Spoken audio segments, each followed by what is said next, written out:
What's up, everybody? Dirty 30 here. About to be reacting to a reaction of an article.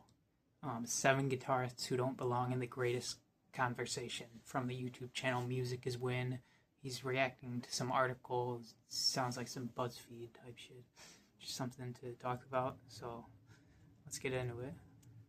Wears 90% body coverage in black leather, and the password to get in is power chord.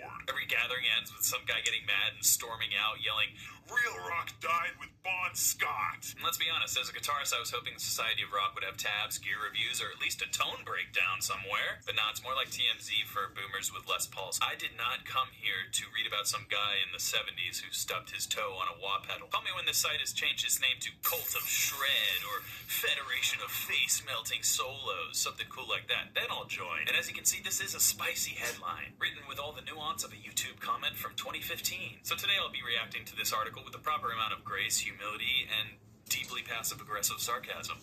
Let's go. Santana's in the crosshairs first. If there are two things...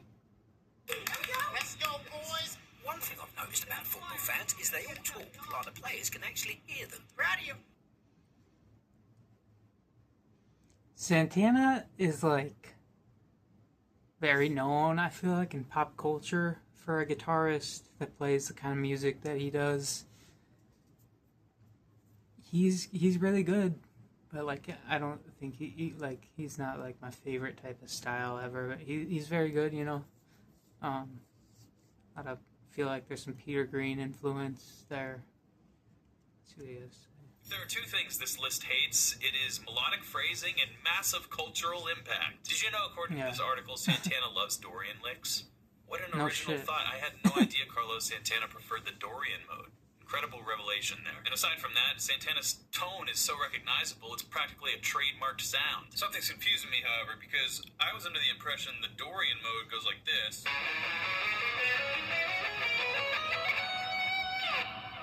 But the most famous Santana guitar riff arguably goes like this. Yeah, it's harmonic minor. That's kind of an outlier for Santana, to be honest. What is this note, John? That's not in the Dorian mode. I think there's a little generalizing going on here. But here's a question, John. Why bother with multiple scales when one can make you millions? Have you ever heard the phrase, if it ain't broke, don't fix it? By the way, Carlos Santana has collaborated with everyone from Herbie Hancock to Rob Thomas to Shakira. Shakira! Yeah, that that's means the he's legally thing. He's covered like more very genres than this author's browsing history. I guarantee it. Next on our list, Kurt Cobain. The man who made kids trade in their Ibanez shred sticks. They're not gonna go in on Kurt Cobain like that. If you're putting Kurt Cobain on a list like this, you're not getting like. It's like when people try and say that Kendrick Lamar is like the best rapper ever, like he's like the most lyrical ever. Like he's like the I was watching a Lil Bill video. He pointed out the fact. What make Kendrick's appeal is like he takes those high level concepts, kind of, you could tell he can do that lyrical shit, but he takes it into like he packages it up for like that, for the normie, you know, for like it's gonna be all right, you know, like humble, you know, even some stuff off of Section 80. And so they obviously like don't kill my vibe, you know, so. Yeah, Kurt Cobain is like that. Like he took that punk rock underground energy. Like he's at heart, Nirvana is a punk rock band. Some people don't get that, but they do come from that school of like Dead Kennedys, Bad Brains, like Melvins, you know, that kind of more abrasive stuff, and they took it and they packaged it into a way where it's okay for the average listener. Like their stuff is just so undeniably good. Like I was re-listening to Nevermind the other day, dude. Like Breed, that it's just the guitar, drum, and bass, and the vocal, and that's it. And every element you hear, like it stand out. Like that bass just hits. Dave Grohl on the drums, like come on, Nirvana was a band. It wasn't about like just Kurt Cobain. It wasn't about how good Kurt Cobain is on guitar. Like he made a joke out of that. Like that was his thing. Like when he played "Smells Like Teen Spirit" live at what's the big Reading in '93. You listen to him play that guitar solo. You think he's thinking about wanting to be on a list? Like he doesn't. Like that's not him. He's a songwriter. He writes songs. Like that's not his thing. Is being. For pawn shop offsets, but yeah, let's reduce his entire musical contribution to didn't play enough solos. Yeah, you know what I'm saying? Like, like it doesn't fit. According to this article, if Kurt had just added some sweep picking into his songs, we could have avoided decades of emotional self-awareness. Lost on our friend John, the author here, is the most difficult thing to do on a guitar, which is serve the song. This is much more difficult you know than what I'm any saying? technical proficiency you can learn, or being able to improvise over any chord change. Knowing what to play. That's something Kurt had. Overrated? No. John says Jack White is overrated. The article accuses him of being sloppy and raw, because apparently rock music has to be a quantized jazz fusion sound now. Of course he's raw. He plays garage rock. He's not auditioning for the San Francisco Symphony. The cool thing about Jack is he always chose intentionally difficult guitars to play. Hey, shout out to Jack White. He's doing his thing on his solo career for sure. Last 3 albums been great all the way through. White Stripes. They've got probably 1 or 2 classics, you know. If I might say, No Elephant that's probably a classic, you know. Let's see what he says. To fight against them, that's kind of part of his sound. Really forcing and coaxing every little inch out of the guitar. Yeah. Yeah. Bomb Biscuit. That's Jack White's best shit. I think that's the best thing I ever wrote. Very bluesy.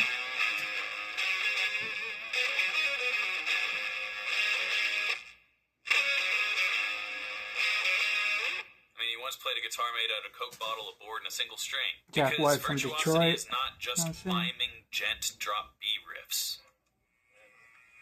Who says you need to buy a guitar? Oh, here we go. The Edge. He's getting roasted for. I'm gonna skip this section because I honestly don't give one shit about the Edge. I'm sorry.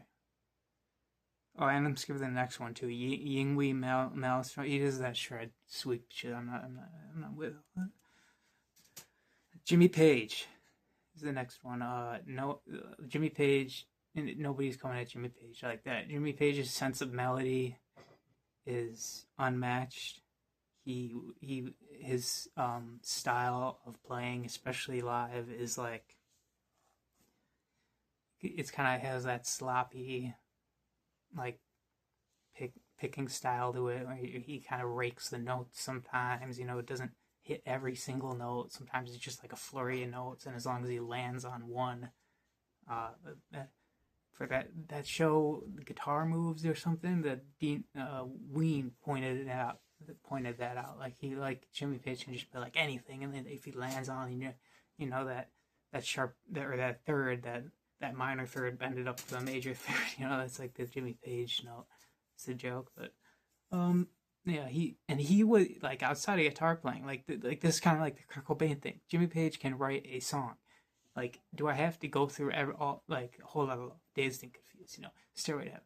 You can name off all day. You know, The Ocean. You know, stuff like. Led Zeppelin is kind of been very mainstream, I'd say, but I know I feel like normies can dig Led Zeppelin, but they don't really sometimes, you know, get into the meat and bones of why Led Zeppelin was such a great band and such a force culturally in the 70s. It's partly because you know, that they totally were a blues band at heart. which is where they get into like the whole cultural appropriation thing. And I'm not, because Jimmy Page's bag was not just like stealing from the blues, and like people get that fucked up. Like Jimmy Page he has songs like 10 Years Gone, stuff that's very not bluesy at all. Like I definitely get what they're saying with that, but I'm not really going into all that right here. I'm a guitar player. I talk about how people play guitar. So Jimmy Page, yeah, he's a monster, dude. He like before he was in Led Zeppelin, he was like the most highly sought session player in England or some shit like that. Like he can lay down just like perfect solo, just like that, just like he always also did a lot of the production on the Led Zeppelin albums, and he's like a master producer too. Like Jimmy Page is very good musician. Leave it at that. Jimmy Page. How can he be overrated? His live playing wasn't always tight. He's a monster. How could he possibly miss that note in 19... Like, people take, like, the things that make them, like, who they are, these guitarists, and use it against them, you know what I'm saying? Like, that's part of the appeal. Like, Jimmy Page, he didn't always hit the note, But he had swag, basically. Like, he didn't have to hit the note. He didn't have to, give you all these acrobatics. He knew how to, like, write heartfelt music that makes people feel things.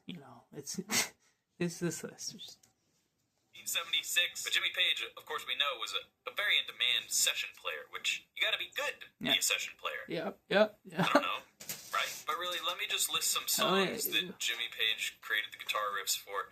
I'll stop when it becomes properly rated, because right now we're overrated. Immigrant Song, Black Dog, The Ocean, Whole Lot of Love, Heartbreaker, Kashmir, Good Times, Bad Times, and what's that other one? What is it? Oh yeah, Stairway to Heaven.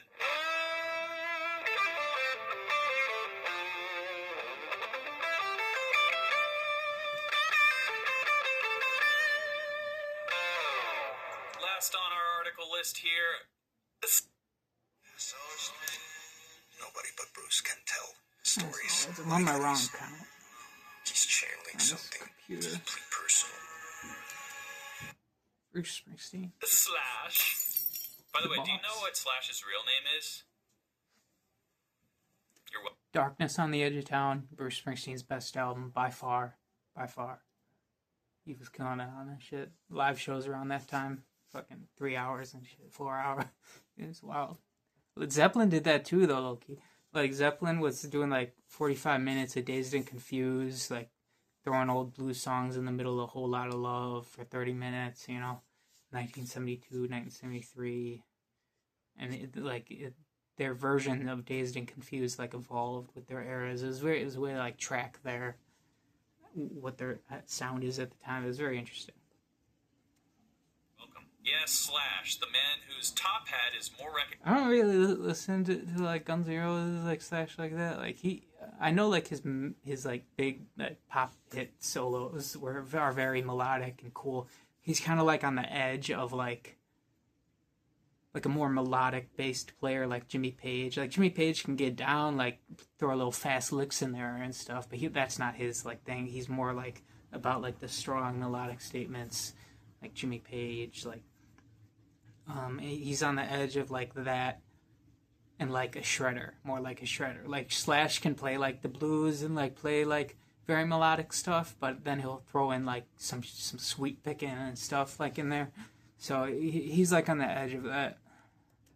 Recognizable than almost every band's entire discography. But I think Slash is obviously it's like a little bit overrated, I guess. Like I'm not really with that style. I feel like less is more for guitar almost.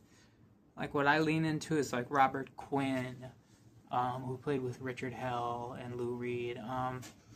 Like the Drive Like Jehu guitarist Sean Rice, Rick Frober, Omar Rodriguez Lopez,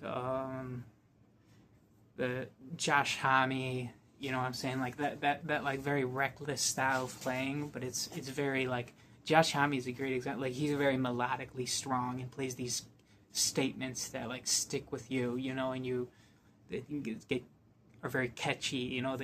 But he also throws in some absolutely nasty fucking blues riffs in it.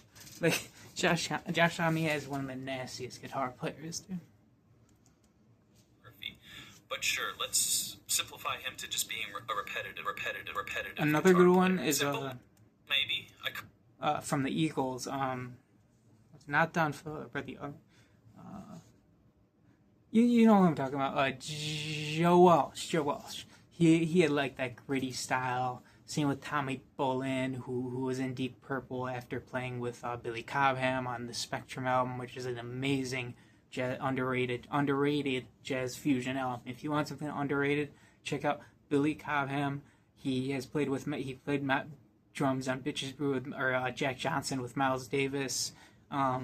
He has Tommy Bolin on there. He has Jan Hammer, I think his name is, the keyboardist from Mahavishnu Orchestra, and who later played with Jeff Beck. He has a great group on there, and Tommy Bolin is just shredding, like, you know what I'm saying. So yeah, check out that album. Yeah, I'll say. I mean, Slash learned guitar listening to Aerosmith and Led Zeppelin on cassette tapes. Yeah, I could see that. People today cry if their looper app has a little latency. Think about Slash and all these players on the list. They didn't just play guitar; they became legends. Yeah, these guys are legends. I can see them putting Neil Young on this list. If they put Neil Young on this list, that flip shit. You know what I'm saying? You're not coming at Neil Young like that. Yeah, like I like the guitar and like post-hardcore stuff a lot, like Slint, like Brian and David Pajo, and you know, Fugazi, Ian Mackay, and Joe Picoto. I like that style a lot, and then I do like that gritty blues style that Joe Walsh and Jimmy Page and, you know, those guitarists do. Even Robert Quinn, kind of like that. Yeah, Kurt Cobain's guitar playing is cool too. Like, it's not like very hard to play, but it's what the song needs. And it, like Kurt Cobain, he had what Jimmy Page had. He just had that. He could play anything, you know what I'm saying? So, like, yeah, this list is weird. Icons of their eras. You can critique taste, say a guitar player is good or bad for your own ears, but to dismiss legacy, that's something you can't do in one of these lists, John. In fact, from all the attention this article has received on social media, you're welcome for the new SEO bump, by the way, John. I would say the only thing overrated in this entire equation is this article's existence in my algorithm. But Yeah, you know what I'm saying? Like, this is probably rage bait or something. Alright, I'll get with you guys later. Peace.